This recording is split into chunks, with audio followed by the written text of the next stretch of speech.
Boa tarde para você que está sempre conosco aqui no Jornal Diário do Alto Vale, seja na nossa edição impressa, no nosso site ou nas redes sociais. Hoje a conversa, a entrevista do dia será com o prefeito de Rio do Sul, José Tomé, que vai falar um pouquinho para a gente das ações aqui do município para o combate à Covid, que tem sido um assunto bastante debatido nos últimos dias e que tem trazido muita preocupação aos gestores públicos e também à população. Boa tarde, Tomé. Agradeço desde já a sua participação aqui com a gente e começo te perguntando quais ações o município de Rio do Sul tem tomado nesses últimos dias diante do aumento de casos da Covid aqui na capital do Alto Vale. Bem, Helena, obrigado pela oportunidade, né? Boa tarde a todos que nos acompanham. Agradecer, né, pela oportunidade de estarmos aqui levar informação sobre esse tema que é tão pontual atualmente e que tem nos feito trabalhar muito. E a oportunidade de nós também prestarmos contas das ações realizadas, né?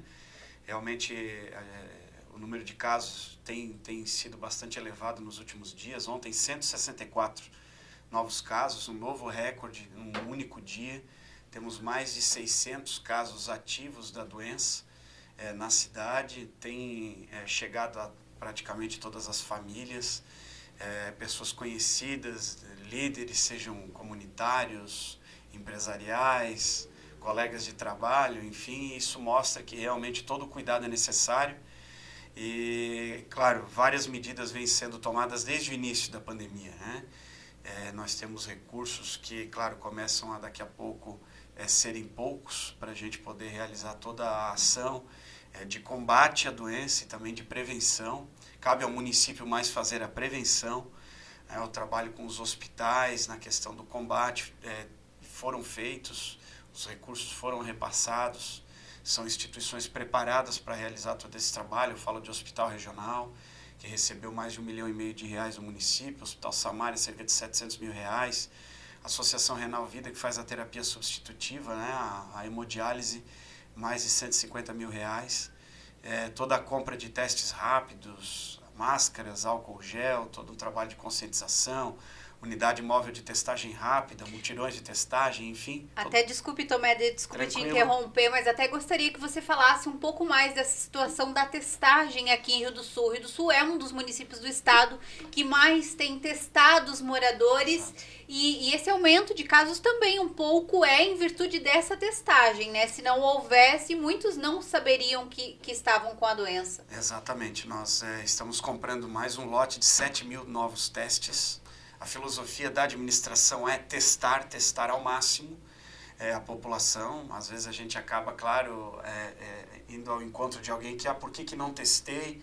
Claro, existe um critério dentro dos protocolos médicos existentes, mas Rio do Sul sim testa mais do que a média nacional, mais do que a média estadual. Por isso que a gente tem, apesar de que isso ainda, mesmo assim a gente tem um volume de contaminados menor do que a média, né, estadual, que vem hoje, infelizmente, num ritmo muito acelerado de crescimento de casos, né, no estado. Mas tem sido a filosofia, bem como o monitoramento do distanciamento das pessoas através daquele grupo que tem feito um trabalho, uma união de forças entre entidades, Polícia Civil, Militar, Corpo de Bombeiros, junto ao município, que envolveu vigilância sanitária, fiscalização de posturas, né, guarda municipal, para que a gente consiga ter esse controle social, de distanciamento social, monitoramento, todo esse processo. E agora, no dia 5 de dezembro, inclusive no dia 5 de dezembro, no sábado, teremos o terceiro mutirão de testagem em massa. Serão 500 testagens novamente realizadas, sendo organizada pela nossa Secretaria de Saúde, porque acreditamos que é importante para a gente ter perfil de pessoa contaminada. É importante a gente entender onde são os bairros onde temos pessoas com maior volume de contaminação, para a gente poder fazer fiscalização, para a gente entender o perfil e aonde essas pessoas estão se contaminando. Tudo isso é um trabalho. Claro, tem fugido ao controle, porque não existe receita pronta no mundo todo, mas a gente tem buscado estudar protocolos, inclusive em nível internacional. Temos diálogo com pessoas em Portugal, né, junto à administração, para a gente entender melhor o que países aí com um nível de desenvolvimento econômico, social maior do que o Brasil tem feito, e para que a gente erre o mínimo possível. E prefeito, falando de Covid, todo mundo tem a sua opinião, muitas vezes as pessoas se manifestam nas redes sociais, são contrárias a uma determinada medida ou são favoráveis, todo mundo de modo geral tem e expressa muito a sua opinião, e um dos questionamentos é principalmente em relação ao horário de funcionamento dos bares que passou a vigorar nessa terça-feira, então Sim. até às 11 horas da noite, né? Para as pessoas que questionam, mas o Covid só pega depois das 23, né? Por que aquele dia não? O que o senhor tem a dizer para essas pessoas? Bem, na verdade, infelizmente, a aglomeração, a falta de controle, às vezes até física, mental das pessoas, quando estão aí em ambientes como bares e similares, né, fazendo uso da bebida alcoólica, se perde um pouco o controle, né? A gente tem filmagens, a gente tem denúncias feitas à prefeitura, feitas ao Ministério Público, né, nas redondezas próximo a bares, onde realmente a aglomeração e o não distanciamento social se perde o controle madrugada dentro. Isso está provado, não é o Tomé que está dizendo. Então a gente decidiu tomar essa atitude tendo em vista o comportamento das pessoas, né? E como a gente sabe que é o tocar as pessoas, que eventualmente alguém contaminado, é o distanciamento que a gente está tendo aqui, é o uso da máscara, é toda uma disciplina que as pessoas devem ter, que evita a contaminação, né, que acaba evitando de fato, a gente precisa provocar para que isso ocorra. Então, para não cercear o direito dos estabelecimentos funcionarem, venderem o seu pão de cada dia, garantirem um emprego. Eu sou um defensor disso, eu sou radicalmente contra o fechamento de qualquer atividade econômica. Existem outras pandemias que surgem com esse tipo de ato, que é a pandemia do desemprego, da vulnerabilidade social, de segurança pública, o sobrecarregamento do sistema público de assistência social, enfim, com o desempregado. Então, a gente está buscando uma forma de manter, até porque recebemos recomendação do Ministério Público. Isso é importante a gente aqui deixar registrado. A gente segue ordens também. O prefeito, ele é um cumpridor praticamente de regras postas, né? O Estado, ele estabelece dentro do mapa de risco uma série de regras a serem cumpridas pelos municípios. E com o aval do Ministério Público para que sejam cumpridas. Então a gente precisa estar seguindo essas questões. Faço questão de dizer ainda, Helena, que fomos contatados junto ao novo chefe da Casa Civil do Governo do Estado de Santa Catarina, Rio do Sul, junto com Tubarão e Criciúma, foram as prefeituras escolhidas para ajudar no futuro próximo, no entendimento de novas regras. Mas existe um COES que define, que é um órgão que também tem poder deliberativo, assim como nós tínhamos aqui a CIR, a Comissão Intergestores Regionais aqui da MAVE. Então é todo um processo que talvez se mude algum tipo de comportamento por parte do Estado. Eu digo talvez, porque teremos inclusive no dia de hoje, às 17 horas, a primeira videoconferência envolvendo as 21 maiores cidades do estado de Santa Catarina, onde Rio do Sul se enquadra, e pediram para, repito, Rio do Sul, Tubarão, Criciúma, assumirem um certo protagonismo no processo. Sinal de que a gente está fazendo a coisa certa. Sinal de que a gente está trabalhando de maneira liberal a questão do funcionamento das atividades econômicas. Eu sou, repito, um defensor disso, mas acima de tudo, nós temos que promover distanciamento social, nós temos que promover o uso de máscara, a desinfecção dos ambientes, o álcool gel sendo uma regra básica de vida atualmente para nós, para os nossos filhos, para os nossos pais. Em casa, no nosso local de trabalho, na rua, a gente implantou os totens espalhados pela cidade inteira. Então, todo um trabalho a prefeitura vem fazendo. Mas, infelizmente, a gente teve que adotar essa regra para que estabelecimentos noturnos, a gente não perca o controle na questão da regra do distanciamento social. E prefeito, mesmo diante dessas novas regras, nós tivemos aí, de acordo com a última atualização, já tivemos em Rio do Sul 2.967 casos positivos de Covid. Nesse momento são mais 113 casos suspeitos. Um dos questionamentos feitos pelo Hospital Regional, pela FUSAV, que administra o Hospital Regional, é de que Rio do Sul teria, a sugestão era de que Rio do Sul abrisse, então, uma enfermaria de campanha lá na UPA, uma hipótese que já foi descartada pelo município. Por que isso foi descartado, né? De que forma que está o atendimento lá na UPA hoje? Nós já temos uma unidade especializada de atendimento ao Covid, né? Ao lado da UPA, da Unidade de Pronto Atendimento. E ela vem funcionando muito bem. Inclusive, ela teve agora sua estrutura física ampliada. E na semana que vem a estrutura de profissionais de saúde atendendo também será ampliada. Então a gente vem fazendo de alguma forma os encaminhamentos necessários e possíveis de serem feitos. Eu falo por que possíveis? Porque nós temos também limitações financeiras. Nós temos todo um trabalho que deve ser feito em outras ações. E a gente sabe que mais profissionais de saúde custam um valor significativo de recursos financeiros. Então, o meu pedido ao Hospital Regional é que buscasse fazer uma linkagem aí com os outros 27 municípios do Alto Vale do Itajaí. Porque Rio do Sul atende toda a região, Exato. Importante frisar, né? Muitas demandas acabam vindo apenas aqui, enfim, para a porta do Hospital Regional, para a UPA. Sim, a grande estrutura, na verdade, de prestação de serviço de saúde, seja pública ou privada, é o nosso Hospital Regional, é a maior. Existem outros hospitais no entorno, mas nós não conseguimos dar conta de tudo. Então, o meu pedido foi justamente, Helena, para que o hospital buscasse o apoio dos outros municípios, que também ganharam do governo federal recursos para combate ao Covid e prevenção ao Covid. Então, que pudesse, nessa união de forças financeira, também arcar com esses investimentos. Nós, eu repito, repassamos 1.502.000 para a compra de todos os equipamentos para equipagem dos leitos de UTI Covid no 5º andar do Hospital Regional, com exceção dos respiradores. Estamos falando em macas, em centrais de monitoramento, de controle, 1.502.000. Doamos 3 respiradores ao hospital, mais um valor de 240.000. Então foram 1.740.000 repassados só ao Hospital Regional para o enfrentamento do Covid. E os outros municípios? É a pergunta que eu faço.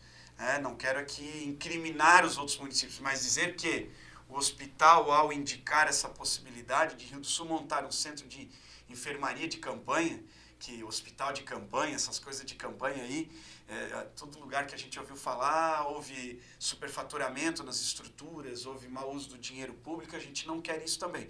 Mas que isso fosse proposto ao colegiado de prefeitos do Alto Vale, para que a gente possa discutir com a gente. Infelizmente, o município de Rio do Sul sozinho não dá conta de fazer todo esse investimento. Eu gostaria que o senhor fizesse também uma avaliação do comportamento das próprias pessoas, porque a gente sabe que independente de quantas regras o município, determinar aqui para a capital do Alto Vale, independente de toda essa restrição, muitas pessoas ainda não estão se conscientizando, então não adianta também o município ter 50 regras e de repente as pessoas não estarem cumprindo. Essa é a premissa básica geral desse processo, você resumiu bem. E a gente sente que há um relaxamento no cumprimento das regras por parte da população. Até porque chega a um nível emocional bastante complexo. O pessoal já está cansado muitas vezes de ficar em casa, já pensar, a situação já está desse jeito, Sim. né? Não vai fazer mal se eu fizer alguma coisa, algum evento. Por hora é um novo normal que a gente tem que encarar. É isso que tem que ficar claro para os nossos pais, para os nossos filhos, para nós, enquanto trabalhadores ativos, né, a população economicamente ativa, todos os cuidados que tem que ter, os chamados grupos de risco, continua tudo sendo igual. Eu lembro que nós no começo, continuamos com um grupo de apoio, por exemplo, aos idosos para ir a supermercados, farmácias. Existe um telefone à disposição até hoje. Esse trabalho continua. Os idosos no último mutirão de vacinação contra a gripe foram vacinados em casa. Todo esse trabalho ainda precisa ocorrer. Os idosos são efetivamente grupos de risco. Pessoas com doenças crônicas são grupos de risco ainda. Veja que agora o Reino Unido aprovou a aquisição do primeiro lote, de alguns milhões de vacinas, com cerca de 95% de eficácia. Quando que isso vai chegar no Brasil? Agora é toda uma política nacional de acesso à vacinação, à imunização da população com a vacina. Mesmo por lá já começa com alguns grupos de risco, né? Mesmo Isso. lá ainda não está disponível para toda a população, é importante a gente ressaltar. Exato, idosos, crianças e profissionais de saúde. A gente percebe que lá eles estão priorizando isso. Aqui também certamente será, mas a gente não sabe ainda quando. Porque eu volto a dizer, é uma política nacional de imunização da população, deverá, por óbvio, vir do Ministério da Saúde do Governo Federal essa ação. Nós, caso necessário for, temos recursos alocados para até adquirir vacinas, caso o Brasil tenha alguma dificuldade financeira. Por isso que eu falo da importância de a gente fazer o bom uso do dinheiro público. Eu fui, até inclusive no período eleitoral, muito indagado sobre o prefeito, onde é que gastou o dinheiro do Covid? Tem dinheiro guardado, a gente precisa fazer bom uso, não pode sair torrando todo o recurso, porque se for necessário, a gente terá esse recurso para fazer investimento. Então, é importante, sabe, Helena, que as pessoas ainda entendam que nós estamos num caminho dessa pandemia, que a luz ainda no fim do túnel, ela é essa exceção da vacina no Reino Unido, mas está muito distante ainda da gente. Nós precisamos ter cuidados. Não adianta mesmo, como você mesmo colocou, o poder público criar aí dezenas de regras e a população não cumprir. Ou achar que o prefeito está sendo isso ou aquilo, ou que o prefeito é culpado, ou que o prefeito é responsável. Todos nós somos responsáveis pelo reflexo que essa doença está causando na comunidade. O recurso público está se buscando ser feito investimento da forma como pode ser feito investimento, diante das tecnologias existentes, das estruturas de proteção e prevenção existentes, e cabe à população ter todo o cuidado necessário. Nós temos hoje essa equipe de fiscalização unificada trabalhando, fiscalizando residências, fiscalizando estabelecimentos industriais, comerciais, prestadores de serviço, para que seja respeitado o distanciamento, o limite percentual máximo de capacidade em cada ambiente, então que tudo isso seja de fato respeitado, porque quando a gente fala em curva de nível da doença, é para que essa curva não seja maior do que o volume de estrutura de saúde existente para atender as pessoas contaminadas. Isso aí você tem um colapso gravíssimo, desse processo. Temos aí já muitas UTIs aqui no nosso estado, na nossa região, com 100% de lotação. Prova disso foi que o prefeito de Rio do Oeste estava com Covid, precisou ser entubado e ficou aguardando aí algumas horas até que se conseguisse um leito de UTI. Exato, uma situação muito triste, né? O prefeito Humberto Pessatti é um amigo pessoal meu, da minha família, da família da minha esposa, e a gente começa a perceber. Por isso que falei no começo, líderes comunitários, políticos, pessoas próximas da gente. Eu tive primos, padrinhos, tios que já foram contaminados. Tem uma preocupação muito grande, né? Eu sou pai de uma filha recém-nascida. Então, assim, todo esse cuidado tem que ter, porque como é que vai estar a estrutura de saúde para nos atender? Essa é a reflexão que o cidadão tem que fazer. Quando tem muitos contaminados, puxa vida. Qual é o reflexo que a doença vai dar no meu organismo? Que a gente percebe que desde o mais atlético, o que mais se cuida, ou aquele que não se cuida, às vezes tem menos reflexo do que aquele que se cuida mais. Cada organismo responde à doença de uma forma diferente. Então, como é que a doença vai reagir no meu organismo? Segundo, vai ter estrutura de saúde para me atender? Essa é a consciência que as pessoas devem fazer. Por isso da importância do respeito às regras hoje existentes, que é discutida por gestores públicos, gestores de saúde, técnicos, se leva em consideração a ciência, a medicina, e tudo que há de melhor está sendo feito diante das nossas condições, enquanto Brasil, enquanto Santa Catarina, enquanto Rio do Sul. Então é importante que as pessoas tenham essa consciência. Tá certo, obrigada, prefeito, pela participação. Prefeito de Rio do Sul, José Tomé, falando um pouquinho das ações do município no combate à Covid. Lembrando que se você quiser ficar sabendo como estão os casos, número de contaminados em tempo real, esses dados estão disponíveis no site da Defesa Civil, também estão disponíveis nas redes sociais e você pode acompanhar aí 24 horas por dia. A gente reforça também o pedido para que você aí de casa cumpra com o seu papel, ajude na prevenção e nesse momento aí obedeça, atenda às recomendações dos órgãos de saúde. Amanhã o nosso convidado para a entrevista do dia é o comandante do 13º Batalhão, Renato Abreu, que vai falar um pouquinho da campanha Natal Solidário da PM. Eu espero você, até lá!